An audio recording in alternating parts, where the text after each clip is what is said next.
Okay, so you gotta do these things by December 31st, 2022. This is super, super important to get your economics in order. And if you're gonna stay to the end of the video, I actually have a bonus tip that you don't wanna miss because it's probably worth its weight in gold. Now look, let's talk about what's coming. We have 2 weeks to the end of the year, and it's super important that you listen to what I gotta say here.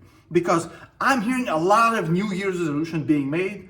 Very few, I assume, will be kept, but people will talk about getting into shape, getting in touch with friends and loved ones they haven't been in touch with, eating healthier, working out. All that stuff are important. I'm not saying that they're not, but nobody is talking about getting your money right, getting your economics in order.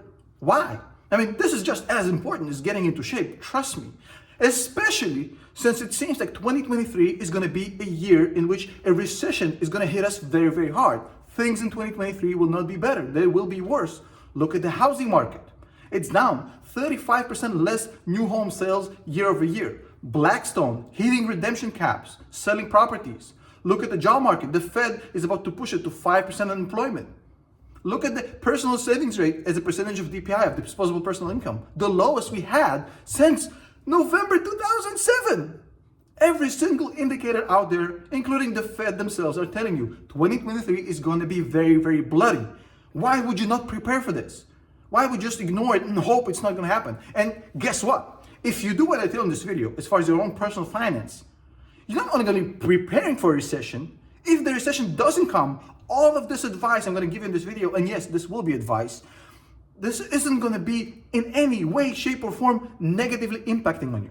Even if a recession never comes, everything I'll tell you in this video is going to make you right, whether a recession comes or not. Guess what? Let's start with the first thing. Creating an emergency fund for 6 months. I talk about it multiple times. Now, imagine you create an emergency fund of 6 months. Money you can survive on for half a year if you lose your job, if the worst happens. Now, imagine a recession doesn't come. Imagine you keep your job. Imagine now you even make more money than ever. Guess what? You have an emergency fund that you haven't used. Cool. Now imagine the other way around. You didn't create that emergency fund and the recession happened. And now you're stuck holding your balls without any money. Which scenario do you think is better? I think that having an emergency fund and not using it is way better than the other way around. Now let's talk about tip number 2. In 2017, there was a movie called Downsizing.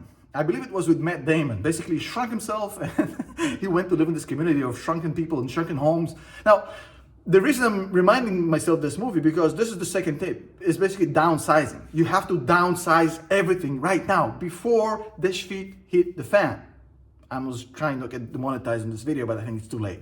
So if the shit does hit the fan, you don't want to be stuck in an expensive house with an expensive car, with basically lots of payments. You have to actually take some preemptive action. Move in, if you can, to a cheaper house. Reduce your rent. Take a cheaper lease on your car. You don't have to drive the most expensive car. You can drive a $35,000 car, a $30,000 car, a $25,000 car.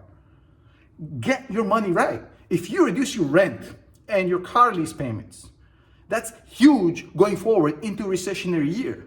Because think about it this way. A lot of people won't do it. And they won't do it for one reason only, is because they're ashamed. They think that going from an expensive car to a cheap car is going to make their neighbors think that they're going broke. Who gives a flying F what your neighbors think of you? Who cares, bro? Don't be ashamed to get a cheaper house and a cheaper car just because you're prepping. Imagine the recession never comes. Guess what? You just saved a bunch of money. Cool. Take a vacation next year, right? Who cares? Wear it like a badge of honor. I drive a cheap ass car. Yeah, I'm proud of it. I'm saving money. Guess what? Who cares? Embrace it. Own it. A lot of things you can do. Get rid of everything that you absolutely do not need. I mean, some of you may have expensive gym membership, Equinox. Go to cheaper ones. I don't want to say what's cheaper, but there's cheaper options, right?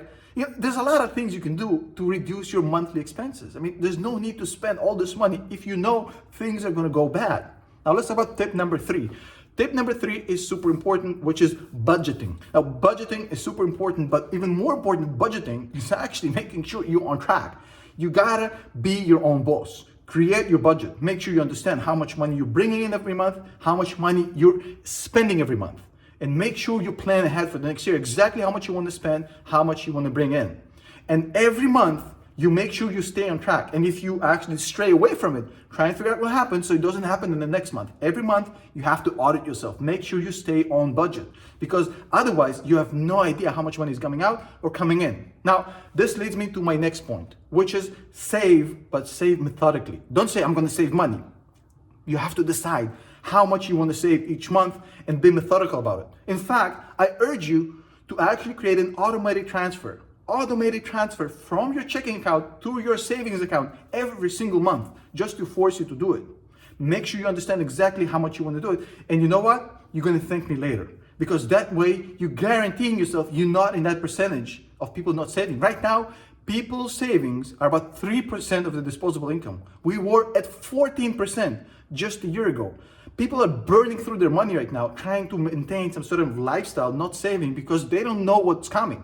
Don't be that guy or girl. Make sure you save methodically. Now, let's move on to the next thing. You have to spend less. Spending less is easy with just a few simple mind tricks, because we as humans, we are triggered by society to spend more. Everything around us is basically designed to cause us to spend more.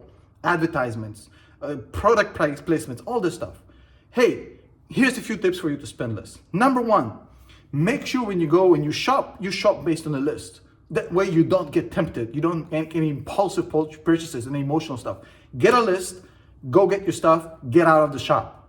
You can do it in the supermarket, you can do it in any store. By the way, you're going to the supermarket, make sure you eat before you go to the supermarket. Guess what? If you go hungry into a supermarket, studies show that you spend about 40% more in the supermarket than if you actually go full. Guess what? Use plastic?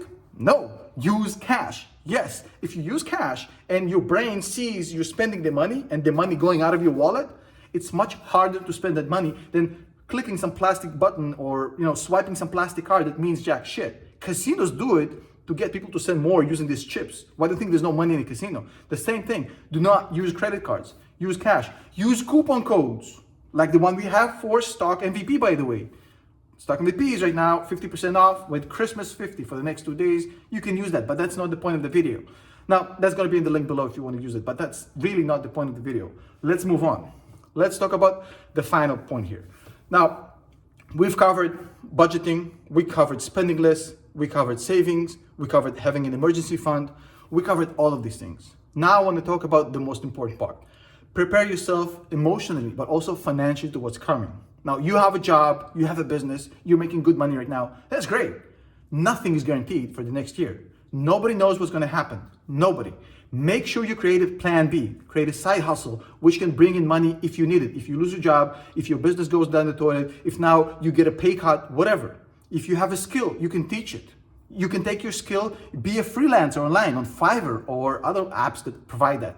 You can actually be a personal virtual assistant. A lot of companies are looking for part-time personal assistants. You can drive for Uber, you can deliver food. There's a million things you can do. Set that up so it's there. You don't have to do it tomorrow, but make sure it's there in case you need it. And actually, if you have time, if you're playing video games all day, you're playing Call of Duty, hey, go deliver some food, go drive an Uber, go do some freelancing on Fiverr. Guess what? Make some money, create a plan B for an additional income stream if actually things go bad. And guess what? If things don't go bad, hey, you just made some extra money and you created a nice little side hustle you can turn on and off whenever you need. Now look, this is just a few things you can do, but I urge you not to wait until it's too late. Do this now. Don't wait until the feet hits the shan. Do it before, preemptively. Then when things happen, you're sitting there nice and cozy, prepared, and you don't get embarrassed with your pants around your ankle. Just my 2 cents. Let me know what you think. If you have any additional tips that I haven't mentioned here and you think can help our audience and our community, comment them below. I'm actually going to pin the best one, and I hope you guys can actually add to what I'm saying. I don't think this is like God's speech here. So I want to hear your tips as well.